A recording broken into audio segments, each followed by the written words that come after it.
Xanareal Gaming, coming at y'all with another video. And I am coming at you guys with another video of, pie chart data.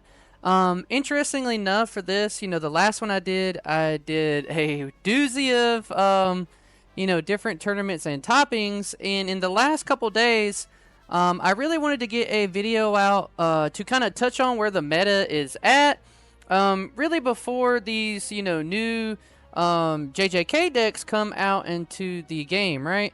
And with doing so, there were a lot of tournaments that took place. I think it was like a total of 10 between, the Rumble ROM event to current time. But 3 of these events were rare battles, and we haven't had a lot going on since then, to be honest. And in these tournaments, we had, I'll just go through the ones, the different decks that won. We had a green bleach deck, a purple bleach deck, a purple black clover black bulls deck win, a blue sorter online topping a tournament, a blue bleach deck topping a tournament, and so on. So not a lot of things that switched up the meta. So what I'm doing in this video is taking the last pie chart that we dealt with and kind of just adding these last couple of tournaments to it to give us the full scope of like what is going on in the meta at the moment. And then, once, JJK releases officially, I will do some tournaments following that for, the 14 days after that. 10 to 14 days is what I usually like to do it. So this is kind of a nice in-between touch-up for us to see what is currently going on in the metagame before this new JJK stuff comes out, which I think, we will see that from the data I added, a couple more, top 3, top 4, top 6 toppings. Depending on the size of the tournaments, we had a lot of the, Black Bull, Black Clover decks kind of popping up, and then a couple of the Dark Triad decks here, sneaking in a couple wins over the last couple weeks. But the pie chart is essentially the same, right? I wanted to show this one here. This is what the current pie chart looks like, and this is what our last pie chart looked like. So a little switch in the data of, blue JJK, and everything like that being a little different. But outside of that, nothing too crazy. We've seen a nice mix up in this pie chart being beautiful here. I will go through it really, really quick for everyone that is listening. The top performing deck still being the blue JJK, with 17 tops throughout the time period that I'm stated here, about the last month, right? There's a lot of data for the last month, and I think it just kind of compiles, like, the evolution of the game with certain sets coming out at the beginning of this, and then other sets coming out at the end of it, and then having a week for everyone to kind of settle down. We do still see the blue JJK deck performing the best overall in the last month, with 17 different tops throughout local and webcam tournaments, and a couple of other different big tournaments as well, right? We do have purple Code Geass, the Gawain deck, bringing up second place with 13 tops. In the last month, we have blue Sorter Online, getting 10 tops in the last month, which is really, really cool. Like to see this one on here.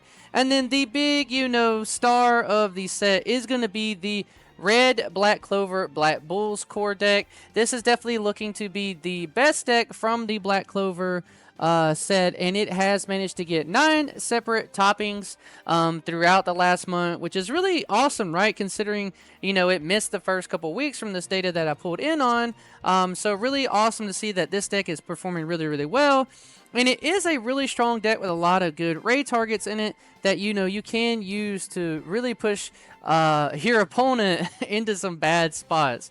But we will just get into one of the rare battle topping deck lists just to see kind of what people are running. And you're just going to see your familiar stuff here. 4 and 4 of the Raid Astas. This card, the 5-drop being so strong. Being able to have another kill spell in your deck essentially is just very strong to be in the game. Definitely being one of the more important cards in the deck, as along with this Libe, which is going to be able to used as another Asta, but it is also the color trigger in the deck, so it's really awesome to be able to run this out of 4 of it be your color trigger.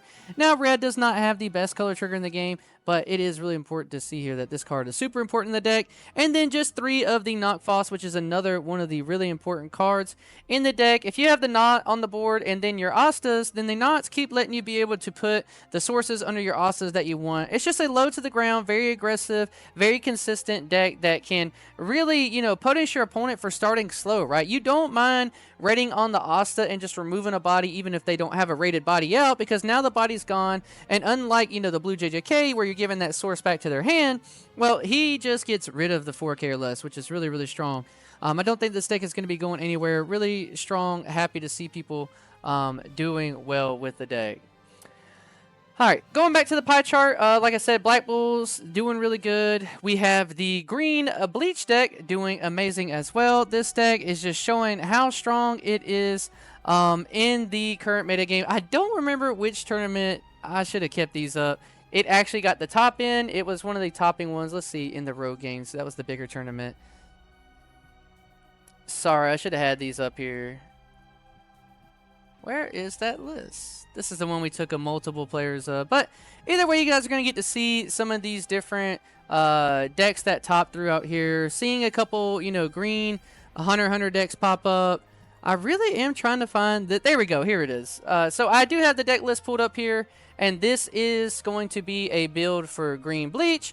And they are taking in the Sajin, which I did bring up in the Bleach kind of set review, being what I think is a very important card that you can tech into your green decks. And it's just good, right? It's just good. It is unfortunate that you do have to, you know, get rid of this top card. It says at the start of your turn, place the top card from this rated character into your sideline, but it does give you another raid target that has nullified impact. This character cannot be switched to resting, returned to your hand by your opponent's ability, so really strong, being able to keep you a 4K body to keep you alive, and then when played, it lets you draw 2 cards, helping you see the Toshi decks, right? Because the Toshi is one of the more important cards in your deck, and so are these Kenpachis, and Sanjin just lets you draw those cards into your hand with drawing 2 when played, so it replaces itself and puts you +1.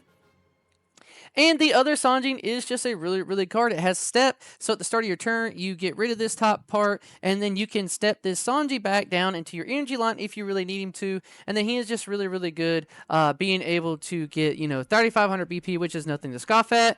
One card that I believe is really, really good, and hopefully some of the guys at our local card shop, Omni Cards Collectibles and Gaming in Moultrie, Georgia, listen to me now, because I've been telling them that this card is so good. This Matsumoto Rangiku, she is amazing. She says, when played, if Toshi is on your field, play up to 1 green character with 2 or less required energy and 1 AP cost from your hand set to resting onto your field. It just helps give the deck some tempo when you need it. Now, I don't think a 4 of is great, but I think this person here, you know, having it at a 2 of is really good, being able to keep you, you know, with characters on the board. It helps you put those 13 court guard names onto the board, so that way you get your effects. One of the stars of the show is definitely the Yachiru, which just lets your Kenpachi swing in for either the extra damage or the impact, whichever you need. Really interesting to see in this list, though, that they're only running 2 of the original Kenpachi. I think running the Sanji makes you have to find room for the card, and instead of getting rid of the new one, or the 4-1 drop, they're choosing to go down on the 2 drop, which I can find that a little, you know, understandable, wanting to, you know, not have these bricked up in your hand. But this just so good going on top of both of these guys with the new Kenpachi that you do have to run at a 4 of. Really strong list. You should look out for this deck in your locals and in tournaments coming up, because it is really, really strong, and it's going to be really, really prevalent. Seeing it get 8 tops. And then we do see Purple Bleach coming in and doing really well as well. Just a really strong deck. Purple Bleach has gotten so much support. I would just go into one of these other deck lists. I thought I had it pulled up too. I'm really fumbling here. I was trying to get this one done pretty quick. Either way, let's just go into this one. No deck list. All right, perfect. Whatever. You guys know what Purple Bleach is. It's just Purple Bleach good stuff. I will say that now there are some unique ways for you to be able to build the deck. Being able to either choose to, you know, run some of the newer cards for the Bleach, the Purple Bleach stuff, or, you know, just be able to keep it the old stuff if you really, really want to, not having to really change too much in the deck. But still a solid deck. Purple Bleach is not going anywhere, having 8 total tops over the last month, which is pretty good. Yellow One Punch Man Saitama. Now, it has not been topping in any of these recent tournaments that I took to update this pie chart. No. No yellow One Punch Man Saitamas from updated here. So, but still having 7, considering none have topped in the last couple weeks, that is still a strong number. We do have the Blue Bleach, which had 2 more tops, so moving it up to 7 from the last pie chart, being a really consistent deck. Now, this is the Blue Bleach deck in the sense of y'all know what I'm talking about. The Ichigo, Renji, all those guys. There's so many different people that you can play in that deck. There are so many different unique builds that I'm throwing them all in here together to specify. One deck that did perform a lot better in the last couple weeks is the Esper Sisters deck, which is a really, really strong deck that we've seen a lot of people take and pilot well, but it is very pilot oriented, this deck. Choosing, which of these events you want to run and which numbers is one of the harder things to decide. I think the characters are all going to usually be the same 4 of your main cost, and then just, I run 4 of this Terrible Tornado double cost here just because it is another 4-drop body put on the board, but just only playing your blizzards and your tornadoes, and then it's really depending on, like, if you see these events, you can do well. If you only see characters off your draws, you're going to have a bad time, and it doesn't feel good, but definitely a very strong, powerful deck to look out for, and it has gotten some recent tops recently, as well as the red Black Clover 3 ladies in red deck has gotten a couple toppings here and there. We will pull up one of the other deck lists here, and in a very similar sense of the Esper Sisters deck, this deck also revolves around events, but I think the events that you include in this deck are very much like known now. Like, you run 4 of your kill spell, you run 4 of the all-knowing priestess, and then everyone is differing on how many of the secret lair you run, or the other event as well, right? They don't run any of the other one, but choosing to run the secret lair here. And then you just run a straight 4 across the board of your Lola Pechkas, Noels, and Mimosas. And then from then on, it is just like whatever your heart desires on these other ones, which I do know that this Noel is really, really important. I have so much fun playing this deck. It is a really, really powerful deck. And if you're looking for a fun event deck to play, I think that the 3 ladies in red has a little bit more of a ceiling than the Esper Sisters. In it, to be honest, it's a little bit easier to play. Esper Sisters, you can mess up your combos and your lines a lot easier than the 3 ladies in red deck. Suzaku did get a top added to the list, so it is up to 5 from the last month, which is really, really cool. No updates for the Bambi or Sisters, but we did have another Goddess deck top, putting it at 4 total tops. Definitely a deck that a lot of people are just having so much fun playing, and I am really, happy to see it, because this is such a cool deck, and can do so many different things. This right here is going to be the, there we go. Just some of the cards. Most of the lists do look the same, right? There's not a lot of unique ways to build this deck outside of if you decide to tech in the Knights package or not. I personally only tech in, I think, 2 of the UGOs in mine, but most people, I've seen them kind of like decide if they go full into, straight aggro with the Goddess deck, being able to take your life to get value, or if they decide to add in the UGO package. I think that is the only differing thing in most deck lists, is going to be, that card. I'm very surprised not to see any of the Tanjiro, Nezuko, brother-sister decks get any tops in the last recent tournaments, or the Knights outside of... I did not add the rare battle decks. I just wanted to kind of show, like, what are popular in rare battles. So, sort of online, you can see here a good mix of the 3 main decks from the set, being that green Gun Gale, the Goddess deck, and the blue aggro deck. But in this particular one, not seeing but one Knight deck in there. I do think that deck in a vacuum in its own rare battles has a little bit harder time than it does against other stuff, just being able to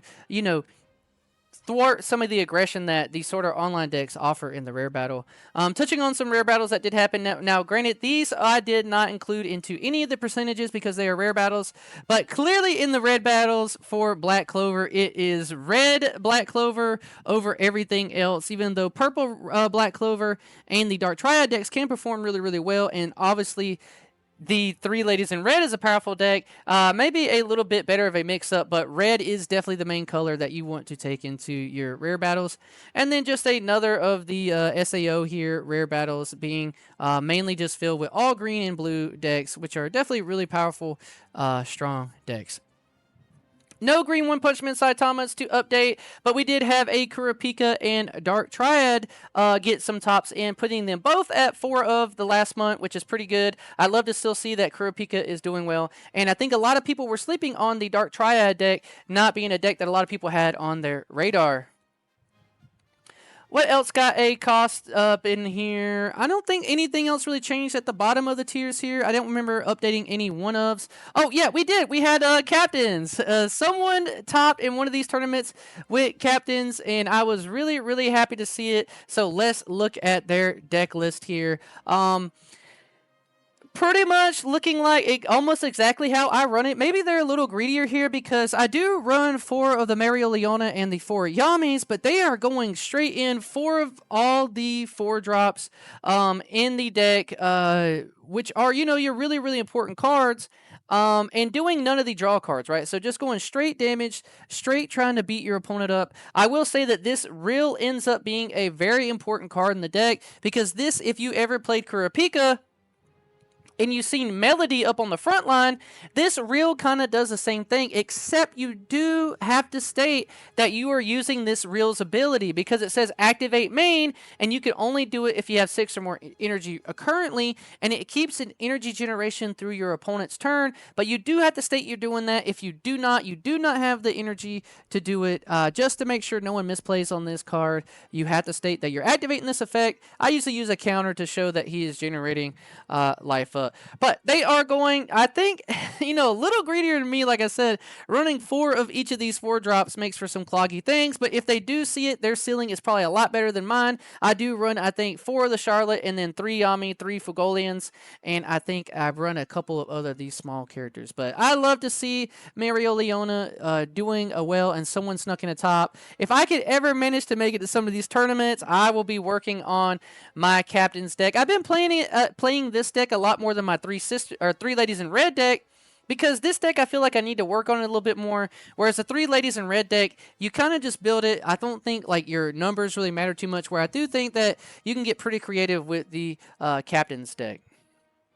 But outside of that, nothing crazy going on. Still disappointing to not see any green sort of online decks making it into these tops. But we do need to look out right in the future. I think this chart will change drastically next time. I'm going to slash all the data. That next one that I make will be a fresh chart post JJK release. I will give it the weekend. I won't be taking any release events or rare battles for JJK, but any tournaments that you guys take over the next week post the JJK Volume 2, please post them in the tournament results on exburst.dev, and we will see. I bet Blue JJK, if y'all thought it was bad before, is just going to get worse for you because it gets support, believe it or not.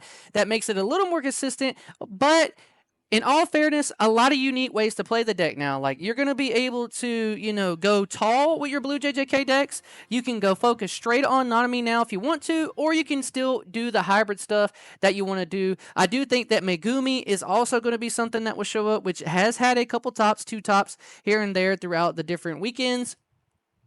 And it gets a lot of support and will be another aggro deck that is going to pop onto the scene that a lot of people aren't, probably thinking about. Now, I don't think that the new color Blue JJK is getting, or JJK is getting, the red is going to do too hot, mainly because that, they gave blue more support, which is a little wild, but it is still going to be a really, really powerful deck. But this is the pie chart. I will make sure I put this at the end of the video without my face on it so you guys don't have to see it covered up and you can really, screenshot it or do what you want to look at it. But, I always say it every time. unionarena is such an amazing game. I've never played any other game that has this many different decks that you can play and do well in a tournament in any kind of setting. And I think that that's what makes it one of the best games at the moment in the game, because you really can just do so many cool things and so many decks that you can play in this game that it just makes it one of the more fun games to play. I really do fully believe that. But let me know what you guys think in the comments down below. These videos are fun. Like I said, this one was kind of half and half in the middle of me just adding some data to this because I want to have a fresh pie chart to go over next time. Do you think JJK, Blue JJK is going to just be 50% tier 0? What do you guys think is going to happen in the meta? I'm really curious to know what y'all think. Please let me know what you think in the descriptions below. Leave the video a like, subscribe to the channel. I appreciate everyone hanging out with me today. Peace.